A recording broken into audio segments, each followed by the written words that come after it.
Hello, and welcome to episode 8 of the Reagent podcast. This podcast is brought to you by OnePointe Solutions, the leader in U.S. laboratory design and construction. Today, I'll be talking with Kari Kennedy. She manages flight operations projects at FedEx and draws on her experience chasing hurricanes as an Air Force meteorologist and managing operations at Southwest Airlines to lead high-stake projects with tight deadlines. In this conversation, we talk about leadership, how to draw on unlikely sources to become a better leader, and how to manage high-stakes teams. Without further ado, here's my conversation with Kari. I met Kari through Chris Connor's virtual happy hour. And if you don't know Chris, I would connect with him on LinkedIn if you're interested. He does like these really great Zoom calls a couple times a week. So you should see him post from time to time if you're interested in that. But and while this is primarily a science podcast, I thought Kari's background in project management and operations would just be a great background to showcase because, you know, the principles that she uses in her career can really apply anywhere. So perfect place to talk about it and learn. So I would really love to kick it off by learning about your early experiences in meteorology. Like I'm really curious. How did that interest first begin, and when did you know that was the direction you wanted to go? It's funny you asked that, Matt, because it sort of found me. In fact, my whole career has sort of been a Forrest Gump sort of situation where I've just fallen into stuff, luckily. So I was sort of a math and science nerd in high school, and I wasn't quite ready for college just yet. So I joined the Air Force and ended up in meteorology. And so I became an observer and then a weather forecaster. And then after 9 years, I got off of active duty and ended up getting into the Air Force Reserves, chasing a dream of all dreams for a lot of weather nerds. It's ended up going into chasing hurricanes out of Biloxi, Wow. Mississippi. Yeah. And so I know people ask, you know, how do you get into that? And they generally think of the tornadoes. And if anybody's seen, what was it, Twister from 15, 20 years ago? Yeah. You know, they remember Classic. the cow. Yeah. So tornadoes are scary. Those people are just nuts. But hurricane chasing is a lot of fun. We ended up, and it's important to track where the eye of the storm is. And so we actually flew into hurricanes, flying the pressure waves, and track the storms. And so pretty much anywhere we'd been where there was a little red dot on the Weather Channel is where we had been and tracked those storms and sent data in. Really? Yeah. So were you manning? Were you kind of in the actual aircrafts tracking this? Yes. Yeah, Wow. actually we were. So there's 6 crew members on board at the time and 2 meteorologists. And so one is doing the horizontal part of the storm. So they're the ones helping track to get to the eye of the storm or get through things. And then there's another position in back called the drop sonde operator. And we're in the back doing the vertical positioning of the storm. So we'd release these instruments out. Oh man, I should have brought one home. Anyway, total nerd, sorry. We'd release these instruments out and they measure the temperature and pressure and humidity and winds of the storm as it drops through. Wow. And we'd get that information back to the airplane and send it off to the Hurricane Center, usually within about 10 to 15 minutes of being in the eye of the storm. So it's very fast paced. Yeah. So I imagine, like, I know you briefly mentioned this on the last call we had, but like I imagine there's probably pretty strict safety measures when you're doing that kind of work. Like, what was the risk like? That's a great question. So obviously most people avoid thunderstorms, you know, when they're flying. We're purposely flying through them, which is a little odd. Yeah. So we've got, you know, some great pilots. There's not a huge amount of additional training that the pilots do, but there is some to be able to manage through these things. These pilots are skilled no matter where they come from. And so we do manage the risk through thunderstorms. You know, if there's some really extreme updrafts or downdrafts, we'll avoid those. But for the most part, we're just plowing right on through. Safety measures wise, you know, everybody's strapped in and ready to go. But I tell you what, I've seen severe turbulence and it's interesting for sure. Yeah, I feel like the tiniest bump on my flight to New Jersey and I'm freaking out. So. And I've slept through a few, so that tells you. Cool. So I also I see on your LinkedIn that you are a stage manager or have some experience in that. So what's that all about? Oh, that's interesting too. So that kind of came about from, so let me take a step back. I'm passionate about leadership and I have been for a long time. And so I'm always trying to figure out how to refine how I work with people and how I manage my own teams. So generally, and this may spur another conversation down the road, but generally I like to understand people very well and what makes them tick. And so I've been dealing and working with meteorologists and pilots and lots of software engineers over time. And generally, those folks are very checklist driven or very, very, you know, direct in their ways of approaching things and have a certain way of doing things. And so I wanted to kind of explore how to work with creative types as well. And so I got into theater when I first moved here to Memphis a little bit just to meet some new people and Yeah. look at this, realize that I wasn't any good at learning lines. So I thought, let me take some skill sets that I've already got and see how we can reapply. So in this case, stage management is very much like project management. It's just managing creatives as opposed to the pilots and engineers.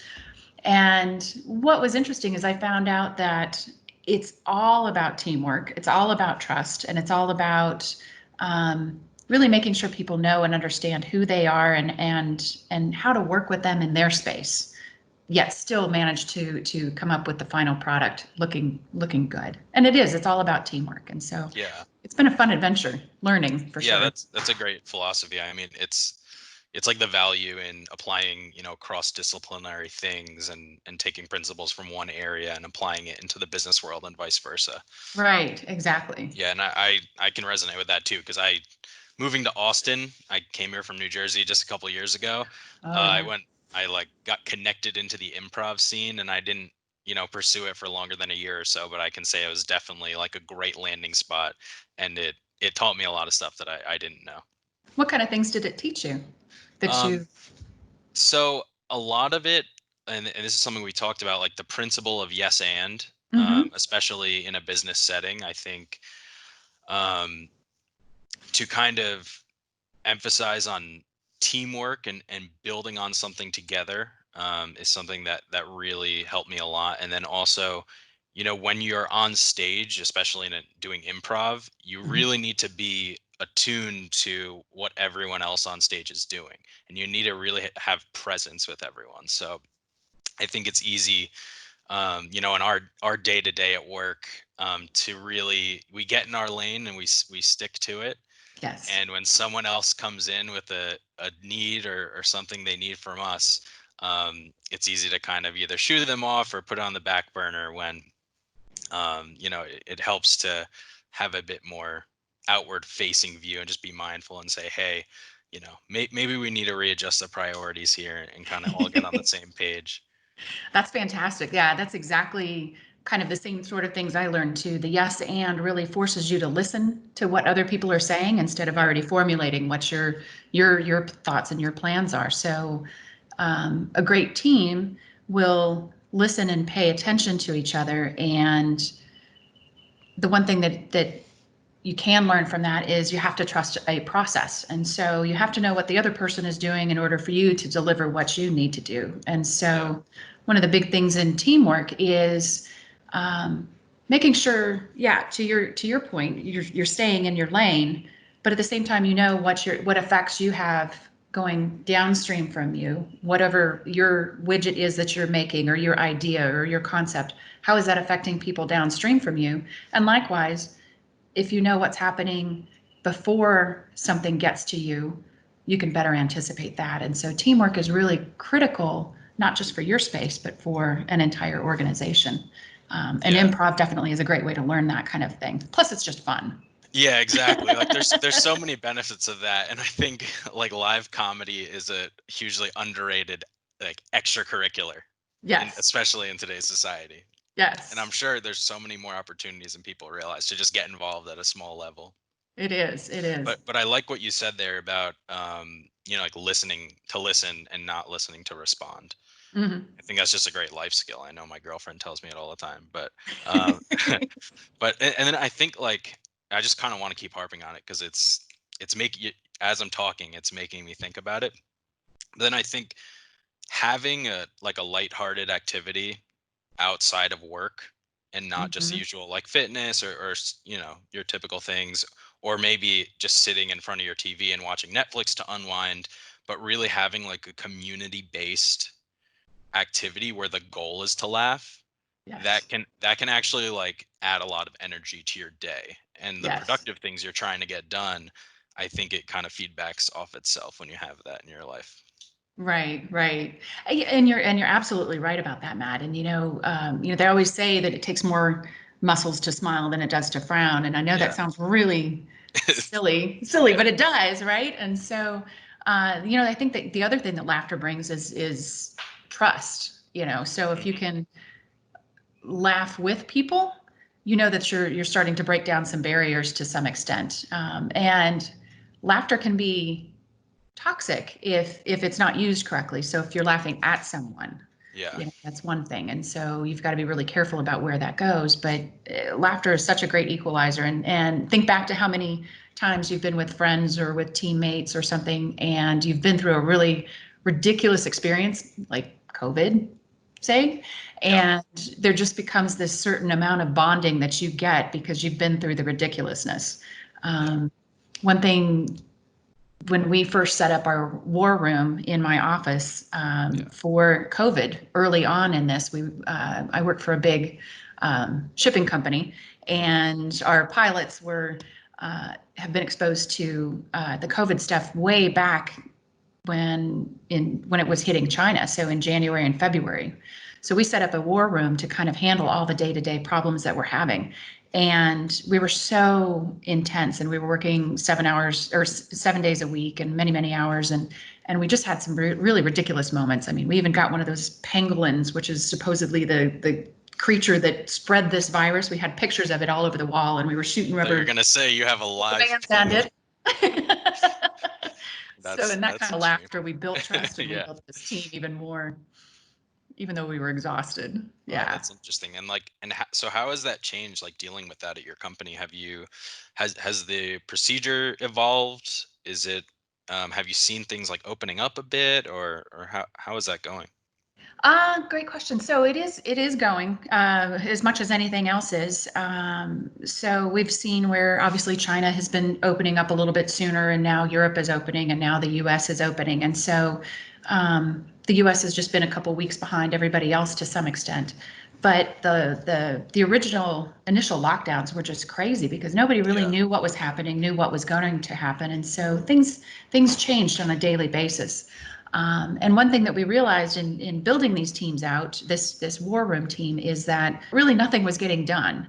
And so once we finally got our feet under us and put down some, here's our cadence, we're going to have 2 meetings a day, and here's the expectation, and here's who needs to be Gotcha. here, um, and who needs to do what. And we had checklists. Again, aviation is a very checklist driven Yeah, for organization sure. For to sure. keep it going. And once we finally got settled through that, we realized, okay, you directors, you guys, we need you to go be directors and go lead big thoughts. Um, we've got the managers and senior manager levels. Let us handle things at our level and make sure that everybody else is taken care of and things are getting done at the tactical level. And so we really had to forcefully separate the strategic and the big decisions from the Mm, tactical and the everyday decisions. And in the thick of things, it was very difficult. But I don't remember who started it, but as soon as we did, we all kind of went, yeah, we're not getting a lot done. And once we interesting. did that, it really started opening things up, and we were working much better as a team, knowing that Gotcha. things were getting done. Yeah. Yeah, that's very fascinating. I mean, I think it's always a challenge to separate the strategic from the tactical, Right. especially now when it's almost like an existential problem that Yes. you're solving. Yes. Wow, interesting. So I'm also really curious to hear about your time at Southwest, because like Yes. that, it seems like you were there in the time when it really elevated the brand. and Yes. kind of became, the juggernaut it is today. So like what was that experience like across the longevity that you were there? It was it's such a fun place to work. Yeah. If anybody can get on with there, I'll just honestly say it's a really fun place to work. I spent 15 years there. Started right after 9/11. I was surprised I got hired there Hmm. during that time, but they were ramping up, realizing that a lot of change needed to happen, especially in the IT world.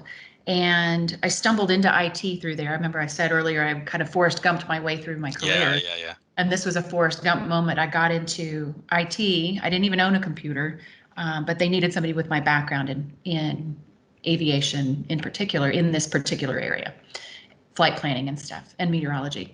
And so I got into it, and things were so siloed, and so systems didn't talk to each other, and everything was very siloed, and we did things because we've always done it that way. So this was in 2001, 2002.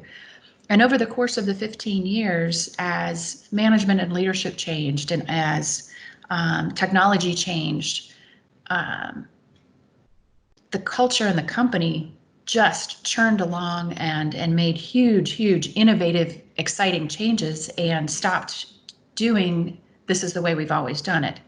Now, what did stay and what's super important to that company is Southwest Airlines is known for its culture, of being the Yep. love airline and getting stuff done and its warrior spirit and servant's heart. And those things at the core haven't changed. And growing up, so to speak, as a leader there, you learn that you take care of your people and they'll take care of you. You build out clear communication and tell people as much as you can. Sometimes you can't tell them everything, Yeah, the but you do what you transparency. can. Yeah, be as transparent as you can, trustworthy as you can. You build trust. You probably the biggest thing is you care about your people. So find out stuff about your people. I mean, know Yeah. their kids' names. I mean, there's simple things that people can do as a leader um, that will drive people to do whatever it is you need them to do to go above and beyond. And a company's the culture that is all of that at its core. I mean, it really genuinely people care about each other and the company and to keep it going. And I really Yeah. miss it some days. That's nice, and it's cool that you got to witness that. Yeah, I yeah, think anytime a big national brand kind of goes through that transition period and how it goes from point A to point B, where it's, one of the top brands in the population's eye, I think is a very yeah, interesting process. yeah. It Like under is. the hood. It is. It is, and it's interesting to see how rabid a lot of the customers are about being so loyal to them, and you still Yeah, see it today over on Twitter and other forms of social media. People will actually defend the brand more than snipe at it, which yeah, it's huge marketing and loyalty to the customers as well. for Yeah. sure, for sure. Cool. So given all of this, like, do you have a couple, maybe one or two leadership lessons that you've learned that really stick out that you use in your career? I do. So everything again goes back to how do you build a team? And there's very clear ways to do that. Again, you have to build trust with your team, and that takes time. So if you're a new leader or new to your position, it's going to take some time to build that trust. You don't walk in day one and everybody goes, "Hey, you're the best person ever." Yeah, Um, it takes time, and you build that trust by being transparent, following through with what you say you're going to do, and being accountable, and then keep the open communication. All of this, goes back to showing people that you care, yeah, and I think that's probably the most important thing. When people know that you care about them, they'll go over and above to get things done, and yeah. That's that, great. I mean, I'm a relatively new leader myself, and yeah, I'm like, this is my first time kind of running my own team. So I definitely resonate with what you're saying, and yeah, I brought someone on board who I've worked with in the past, and like the amount that I trust them and the mutual trust there is really helping me, more than I thought it would. Um, And yeah, I mean, I'm like on that journey right now, the very beginning. So I'm always learning as I'm going, but it's a lot of fun. That's fantastic. And as Yeah. people see you two trust each other, that trust Yeah. is going to spread as well. And that'll just build your team even more so. So good for you. Yeah. Thanks. Yeah, Yeah. that's exciting. It's tricky, but it's exciting. It is. And it's so easy to lose too. That's the other thing Yep. is the first time that you aren't transparent or the first time that Yep. you aren't holding yourself accountable to getting things done, and owning a problem, Yeah. Yeah. is when people will start going, maybe that's not the right thing to do. So Yeah. And like, trust is so huge. and I've even had that experience. Like I brought someone on in the fall and it just didn't work out. The Yeah. communication wasn't working. And then they actually left the company in a couple months. And then we found like a replacement for that early on in 2020, and it's just been great. It's been like polar opposite because I've internalized the lessons that I learned and the mistakes that I made and was able to like fix that. And when I Yeah. catch myself maybe slipping into old patterns, or even I think it's easy as a manager when you're training someone new to like be reactive, to Mhm. just kind of be more patient, be more thoughtful with how I communicate. It's just you can see how long away it goes. It does. That's fantastic. Yeah. That's fantastic. And the more, especially early on, that's a great point. Learning about that person early on and how they work and making sure that they have the right guidelines as you go, um, allows them to really grow with the team as well. Because you Yeah. remember being the new guy and it's so hard to go, Yeah. where are my boundaries? What am I supposed to do? And Of if course. that's not clear, it's tough. Yeah. Good Yeah. for Yeah. Yeah. you. And Yeah. It's always exciting. learning, always learning. Good for Oh you. man, always. And like it's almost I don't want to say it's a blessing in disguise because it stinks that the whole pandemic is happening, but like having I feel like my communication with other people and like learning from people like you who've accomplished a lot and have seen a lot, like that's all taking place more and more because we're all isolated and Right. being able to communicate remotely. So it's the more that we can share information, and honestly, like I think people probably overestimate how polished you need to be to maybe like put out content on LinkedIn or something like Mhm. that. But it really is becoming like the modern day trade show ish type experience. It's a lot more decentralized. It's not one big event with a bunch of people, but Right. there's people having little breakouts and there's people communicating in groups and there's little keynote things that a bunch of people like and engage with. And you could see a lot of parallels. So I think the more people put themselves out there, the better with that stuff. What's your suggestion for getting people to go out there and dive in, especially if maybe that's somebody that's like an Yeah. introvert? So I think if you pick whatever your niche is, if whatever field you work in that you like, if there's a network of people that you're like, I want to get more known and learn about people in this community, um, just start reaching out. And actually, like one good way, surprisingly, is to search hashtags on LinkedIn. So Ah, if you find like a term, I don't know, for example, if you were to do this and you searched like shipping or logistics, you kind of like wade through this feed of just general like company postings or a bunch of stuff, and then every like maybe 5 to 10 posts you'll see a person who's like maybe putting something thoughtful or engaging out into mhm. into the LinkedIn world. um, and those people are great people to target. And then another kind of trick I've done on LinkedIn to find people, and it's got me a couple good podcast guests and introduced me to people who've introduced me to people, is to, when you're doing the hashtag stuff, if you see one of those posts and you actually click the likes, that's going to show you people who are engaging. Ah, And then you can go to their profiles and look at their activity and just kind of have the spiral out through there.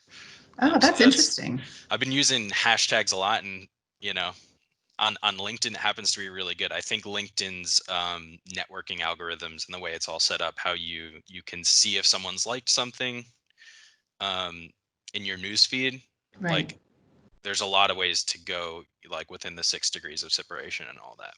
Right, right. Yeah.